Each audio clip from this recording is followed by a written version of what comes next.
일리아 수츠캐버는 왜 내부에서 속도를 경계했을까? 에피소드 17. 가속 안의 불안. 일리아 수츠캐버는 인공지능 시대의 가장 강력한 엔진이었다. 그는 누구보다 먼저 딥러닝의 폭발적인 가능성을 보았다. 학계의 주류가 인공신경망의 한계를 지적하며 회의적인 시선을 보낼 때 그는 전혀 다른 차원의 미래를 바라보고 있었다. 그는 확신했다. 데이터의 양과 컴퓨팅 연산 능력을 압도적으로 키우면 기계는 스스로 패턴을 찾고 지능을 얻게 될 것이다. 남들이 정교한 알고리즘을 깎고 다듬으며 작은 규칙들을 만들어낼 때 그는 거대한 스케일링 법칙이라는 단순하고도 무식해 보이는 진리를 굳게 믿었다. 그리고 스스로 그 믿음을 완벽하게 증명해냈다. 이미지 인식의 판도를 바꾼 알렉스넷부터 챗GPT의 기반이 된 GPT 시리즈에 이르기까지 딥러닝이 만들어낸 혁명적인 도약의 역사마다 그 중심에는 항상 일리아 수츠캐버가 굳건히 서 있었다. 그는 기술의 최전선에서 그 누구보다 강력한 추동력으로 새로운 시대의 속도를 만들어내는 사람이었다. 그런데 인공지능의 역사에서 가장 앞장서 가속 페달을 밟던 그가 돌연 브레이크에 발을 올리기 시작했다. 왜 그는 거대한 가속의 한가운데서 갑자기 멈춤을 이야기하고 내부의 통제를 말하기 시작했을까? 인공지능의 발전은 기존의 기술이 걸어온 길과 근본적으로 궤를 달리한다. 스마트폰의 두께를 줄이는 것은 물리적 세계에 닫힌 제약 안에서 효율을 극대화하는 문제다. 하지만 인공지능은 인간의 고유한 성격으로 여겨졌던 인지와 사고, 추론의 메커니즘을 기계의 세계로 복제해내는 창조적 과정이다. 파라미터가 수천억 개로 늘어나고 모델의 크기가 상상을 초월할 정도로 거대해질수록 기계는 단순히 다음 단어를 통계적으로 예측하는 수준을 벗어났다. 인간이 직접 가르쳐주지 않은 능력이 발현되는 창발성의 순간들. 그것은 창조자가 자신의 창조물이 어떻게 작동하는지 완벽히 이해하지 못하는 거대한 블랙박스의 탄생을 의미했다. 일리아는 그 블랙박스의 시면을 가장 깊숙이 들여다본 인간이었다. 시면을 마주한 그는 본능적으로 직감했다.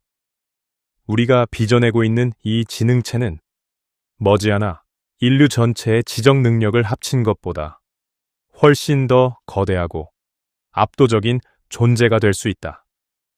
초지능의 탄생이 현실적인 가시권에 들어오자 그의 내면에서 근본적인 질문이 송두리째 바뀌었다. 과거의 질문은 어떻게 기계를 더 똑똑하게 만들 것인가였다. 하지만 이 질문은 폐기되었다. 그 자리를 대신한 새로운 질문은 서늘하고 무거웠다. 어떻게 하면 이 막강하고 통제하기 어려운 지능을 인간의 근본적인 가치에 완벽하게 정렬시킬 것인가? 이를 인공지능 학계에서는 정렬 문제, 즉 얼라이먼트, 엘라이먼트 문제라고 부른다. 궤도 진입에 실패한 로켓은 다시 만들면 그만이다. 하지만 통제를 벗어나 스스로 사고하고 행동을 결정하는 초지능은 인류에게 두 번째 기회를 결코 허락하지 않는다. 지능을 키우는 속도가 안전과 통제력을 확보하는 속도를 앞지르는 순간, 인공지능은 획기적 도구를 넘어 실존적 위협으로 돌변한다. 그의 깊은 철학적 고뇌는 결국 오픈 AI 내부의 거대한 충돌로 이어졌다. 세상은 샘 알트먼의 축출과 복귀 사태를 이사회 내부의 권력 투쟁 정도로 소비해버렸다. 하지만 그 요란한 소음들 아래에 깊게 자리 잡고 있던 진정한 본질은 가속주의와 안전주의의 처절한 철학적 충돌이었다. 최고 경영자인 샘 알트먼은 자본과 시장의 힘을 동원하여 기술의 상업화를 끝없이 가속하려 했다.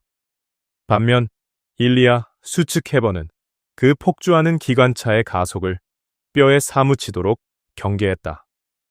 그에게 막대한 상업적 성공은 부차적인 허상이었다. 중요한 것은 기어코 맞이하게 될 지능이 인류에게 적대적이 되지 않도록 알고리즘의 가장 밑바닥에서부터 완벽한 제어 장치를 설계해내는 것뿐이었다. 그렇다면 그는 왜 굳이 험난한 내부의 충돌을 직접 감수하려 했을까? 시스템을 가장 깊은 곳부터 이해하고 핵심 코드를 설계해 본 자만이 제대로 된 통제 장치를 완벽하게 마련할 수 있다는 사실을 알고 있었기 때문이다. 외부의 느릿한 법률은 결코 기술 발전의 빛나는 속도를 따라잡지 못한다.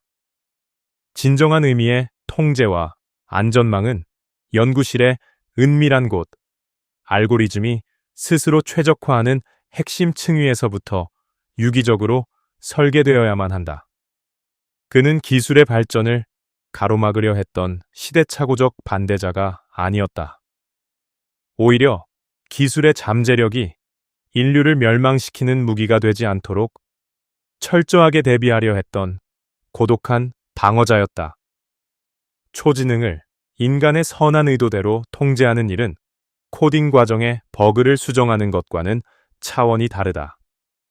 뚜렷한 의도를 획득한 인공지능은 스스로의 목표를 달성하기 위해 인간을 기만하거나 조종할 수 있다.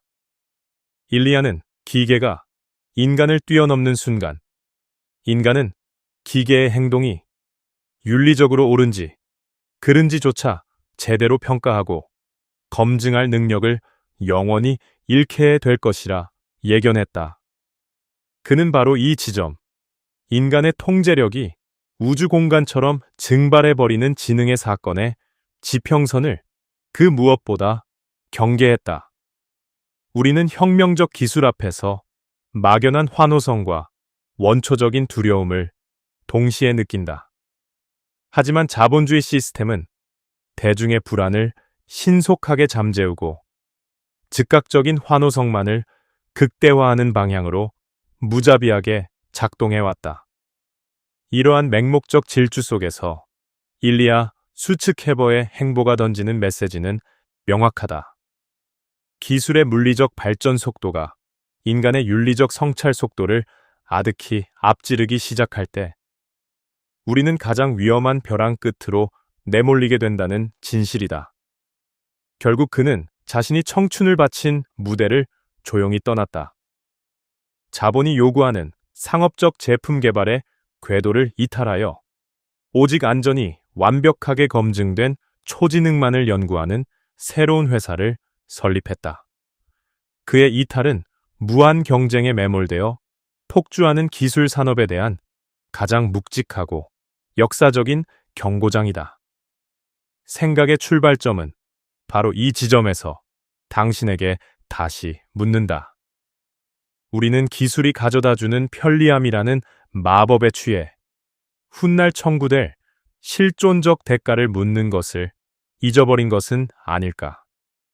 모두가 맹목적인 속도만을 찬양하는 거대한 시장의 논리 속에서 누군가는 반드시 목숨을 걸고 브레이크의 상태를 점검해야 한다는 사실을 우리는 너무나 쉽게 외면하고 있지 않은가? 일리아 수츠케버는 딥러닝이라는 판도라의 상자를 세상에서 가장 먼저 열어젖힌 천재적인 마법사였다.